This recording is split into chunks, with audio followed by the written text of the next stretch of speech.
hello from Washington, D.C. I am so sorry that I'm not able to be with you in Salt Lake, but I'm really, really honored to be invited to the great lineup that you have at, this year. And it sounds like it's a really great event that you've been having. I'm thrilled to have the chance to spend some time with some serious professionals, the premier Air Force logistics professionals, to talk about a topic that I know you all care deeply about. We all care deeply about now, and that's our supply chains. I want to take a minute to thank you for what you do.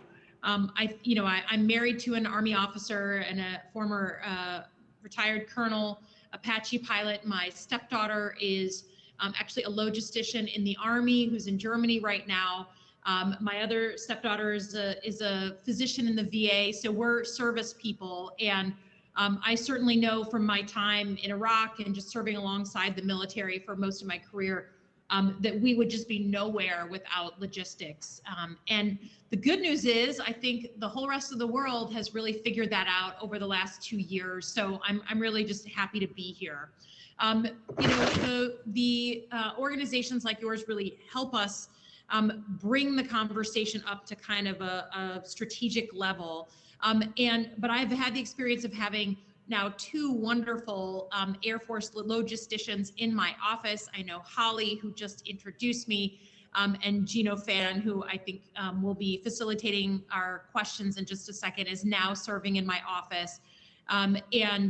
We've thrown them into the breach of the US Congress, the crazy US Congress, and they've just done exceptionally well. So I've gotten to see the real skills of our Air Force logisticians real close and personal.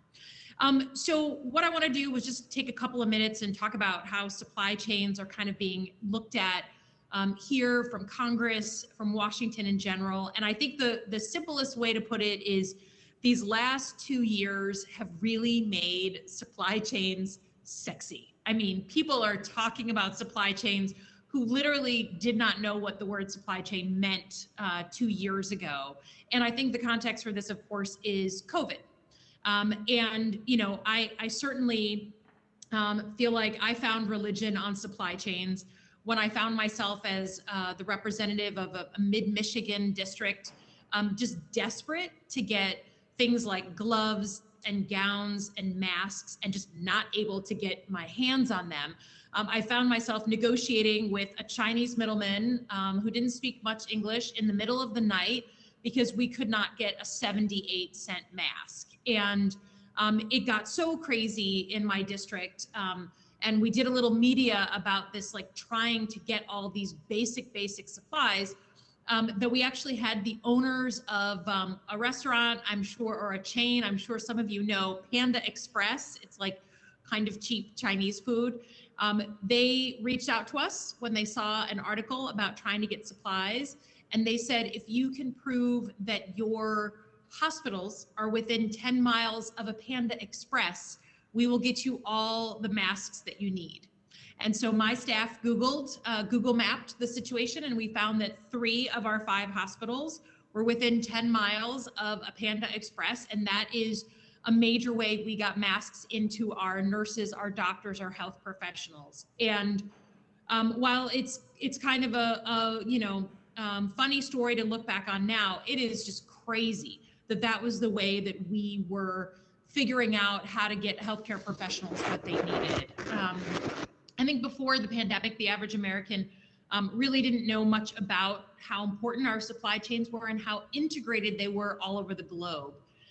In particular, some of these supplies that we depend on so heavily, namely microchips, have become like real rallying cries in a place like Michigan.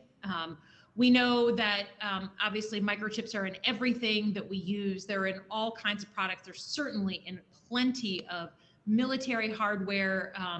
But I think, this became very real for certainly me and lots of people in the district when, I represent 2 GM plants, auto workers. And one of them has largely been dormant for the better part of a year because we can't get a 14-cent microchip that controls the airbag. I can take you to fields and fields of perfectly new cars at Michigan State University where they've been like basically renting parking spaces And they can't sell those cars because they're missing that 14-cent microchip. So if I'm at an event in Michigan and I start talking about supply chains, I mean, just saying the word supply chains, people now from the back of the room just start yelling, chips, chips, we need chips. I mean, it is become kind of mainstream. So the resilience in our supply chains is something that has really sort of taken hold, and now everybody's talking about it. Based on my experience during COVID, I started thinking with my defense background, okay, we had some real gaps in our civilian supply chains around public health.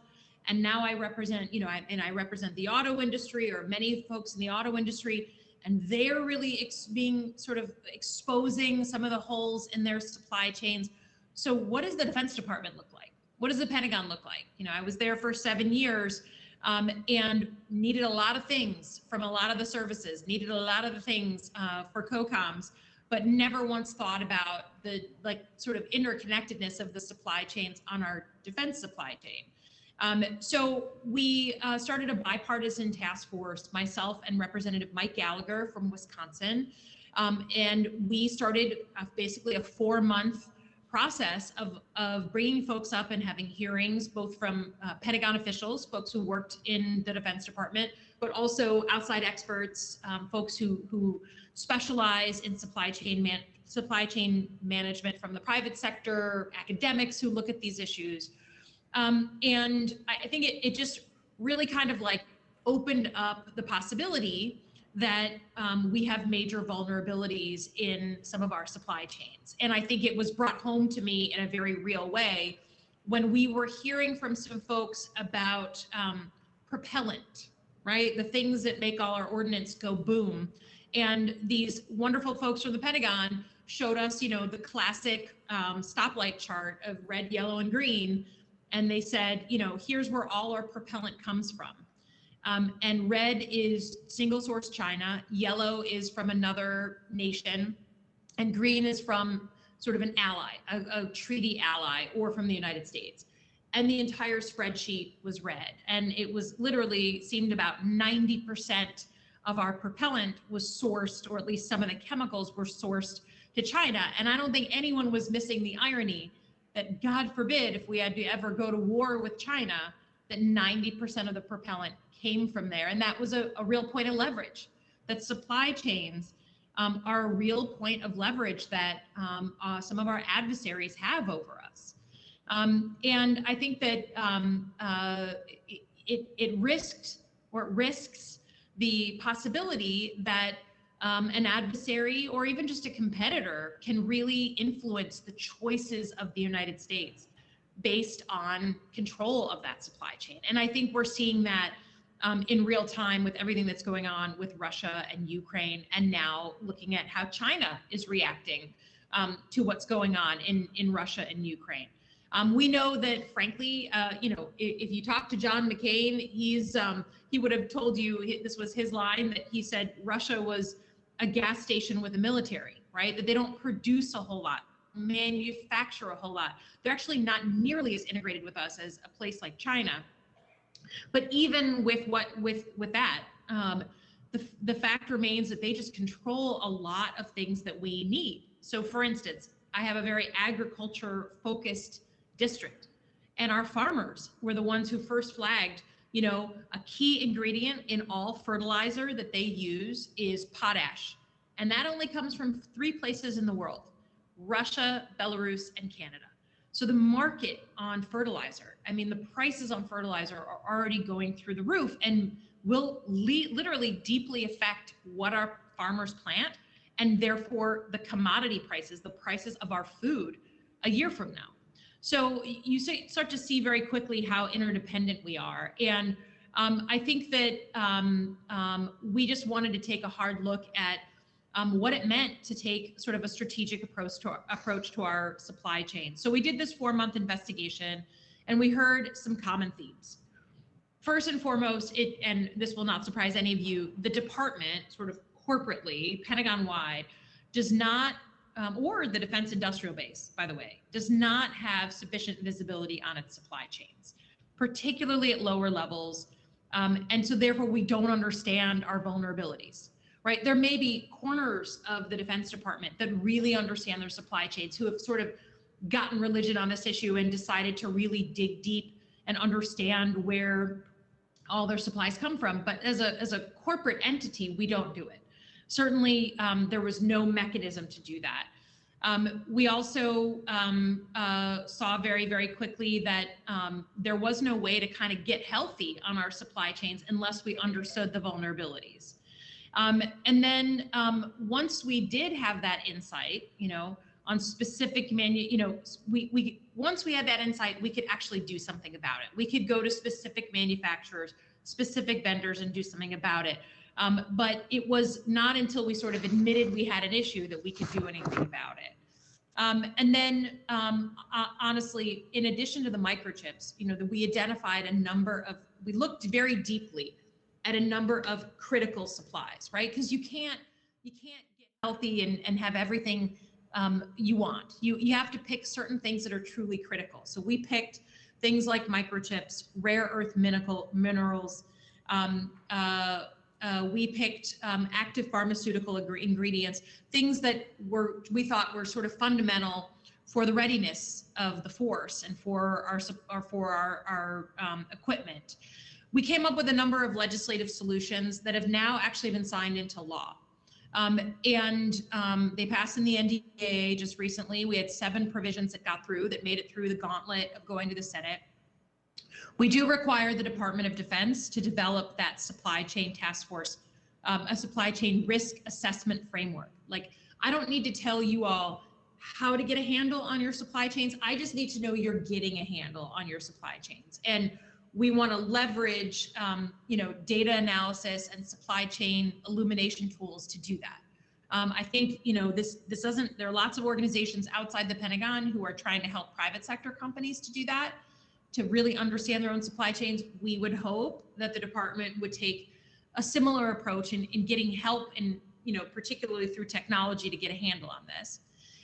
We required the department to track fluctuations in supply chain forecasting. So this would obviously the goal of enhancing our resilience and improving our ability to attract and to retain, in particular, small businesses into the industrial base. We required the Department of Energy to account for DoD priorities regarding critical minerals. You won't be surprised to hear that our departments and agencies are still very stovepiped. And while the Energy Department was thinking about the Energy Department's needs on critical minerals, we weren't really thinking about what DoD needs. And you all are a huge consumer of some of those minerals, so required more coordination. We directed a study and report on the manufacturing engineering education program to try and figure out, frankly, our workforce problems. We can have the best equipment in the world and we can insist on many things being made in the United States, but we have a real problem with our workforce in the defense industrial base, particularly in skilled trades and a whole bunch of other pathways that people should be getting into advanced manufacturing, basically. And then we required a plan to reduce reliance on places like China and Russia, which seems relevant.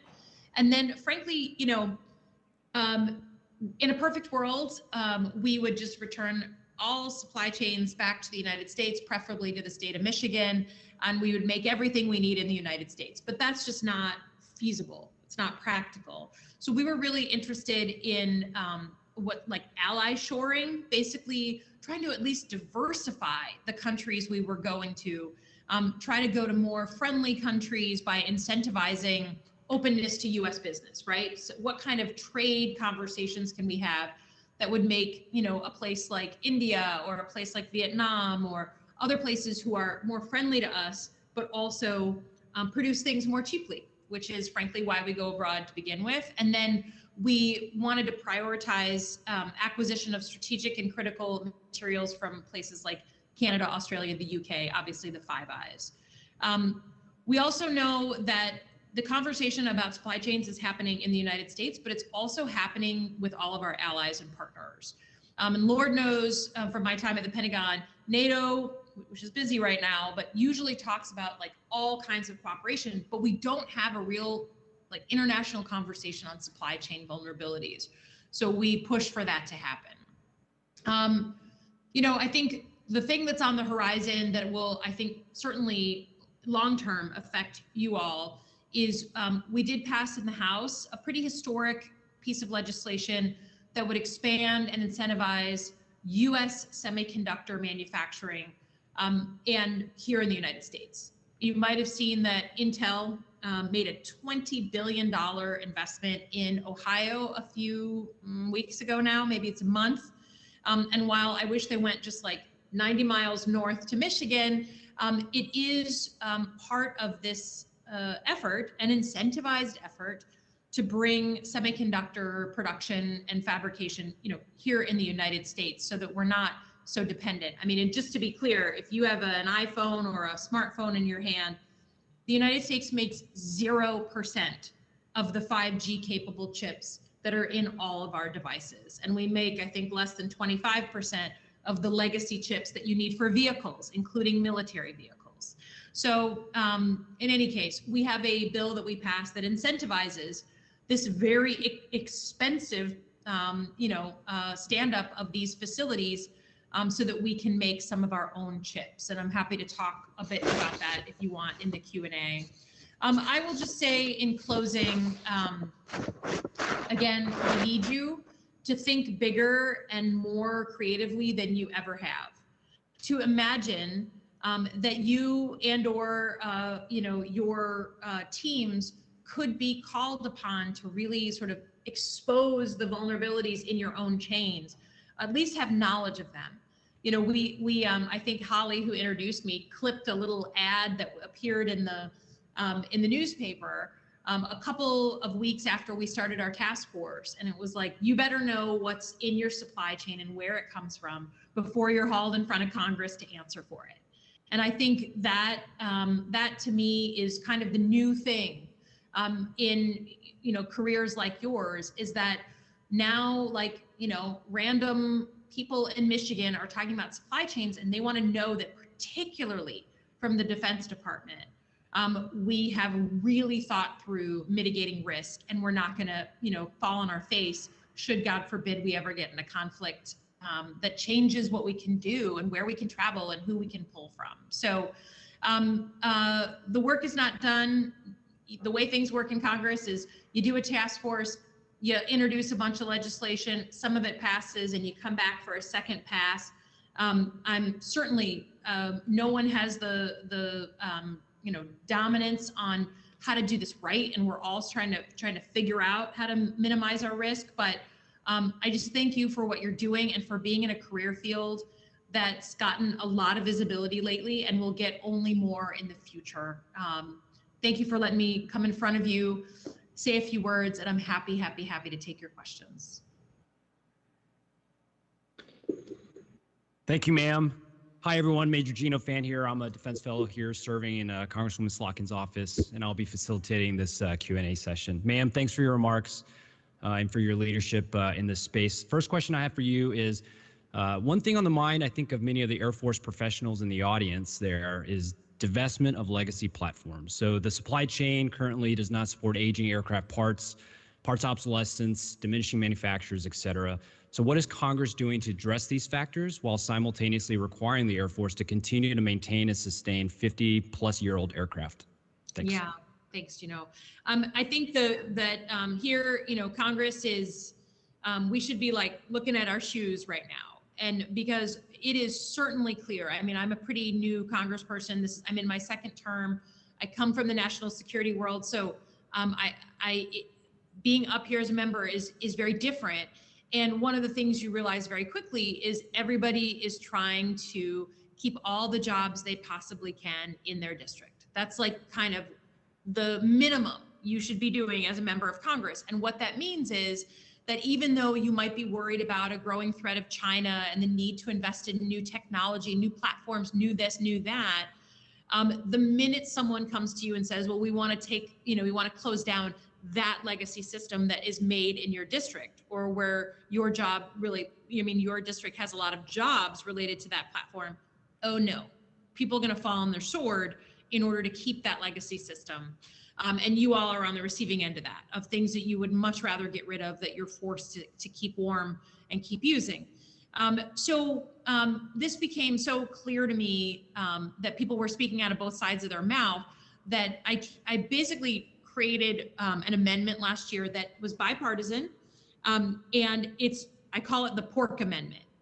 And it's just asking the Pentagon to assess, like, we know that Congress forces you to keep some of these systems, but quantify that for us. Is that 2% of the Pentagon budget, 5% of the Pentagon budget, 10% of the budget? Help us understand the order of magnitude of these costs. And then once you have that number, well, then you can go and kind of use it as a club over people's heads and say, look, maybe 1% of the Pentagon budget might be the cost of doing business. But if it's much higher, you're talking about millions and millions of dollars that are spent, that could be spent on the things we really need to face 21st century threats. So that's what we're trying to do, is get at that pork. It doesn't make me particularly popular, but one of the things I have thought about is, you all have to justify when you want something new, when you want to keep a system, when you want to buy new things, you have to justify things to us. And I think it's important that we be able to justify back to the Pentagon why certain systems should be maintained. And in particular, getting some accountability so that our chairman and ranking member on the committee also can defend the continuation of some of these legacy systems. So we have some plans. They're not that popular, but I, as someone who comes from the Pentagon, feel pretty passionately about this one. But this one, obviously, in many, many ways, is on the U.S. Congress. Thank you, ma'am. I think we just have time for actually one more question here. So I think for the young tacticians, officers, enlisted, civilian members of our logistics community, the audience. How do they help? How do they help get after these challenges that we're facing from a supply chain perspective? Thank you. Yeah, well, like I said, just make sure you've done your due diligence. Can you, as a logistician, say with a straight face where your critical supplies are coming from? Can you actually even define what are critical, right? Have you come up with that short list? And then once you do, can you actually account for where those things come from? And are you prepared for the inevitable shocks that are going to come in our supply chains in the next 5 to 10 years? And I think we just need to accept that in the arc of human history, there are periods of stability and periods of instability, and we are just like 5 years in plus to a period of instability. And I think we've got at least another 5 years where just like unpredictable things are going to be happening, where things are going to be happening one after another. And so if you know and can predict that we're going to have shocks, then what have you done to help your component, your unit, whatever, ensure that you can weather those shocks? This is where we're going to need you all to be creative. And whether it's protecting your supply chains like rigidly from cyber attack, or making sure that, I know it's very fashionable to have just on time delivery for parts. This is certainly what we have in the auto world. I'm not sure that's the only way to do business, right? So I think you're charting new territory and being prepared for the inevitable shocks that are just coming. They just are, and teaching that to the young people that are coming up in this field. Great. Thanks again, ma'am, for your willingness to spend some time with us today. Over to you for any closing remarks. I just appreciate your time, of course. I think if you figure out a new way to do things, please make that known, talk about it, teach it, someone write something. This is a field that is evolving so quickly that even when I meet with, General Motors and their logisticians, they're trying new things, they're experimenting. And while, for them, that means, maybe they won't have the parts that they need to make a new car. For you all, the consequences are much more serious. So we need your experimentation, and then we need your you to tell that story and help others learn how to do it right. And I appreciate what you're doing, being in this field, and I just appreciate the opportunity to be here.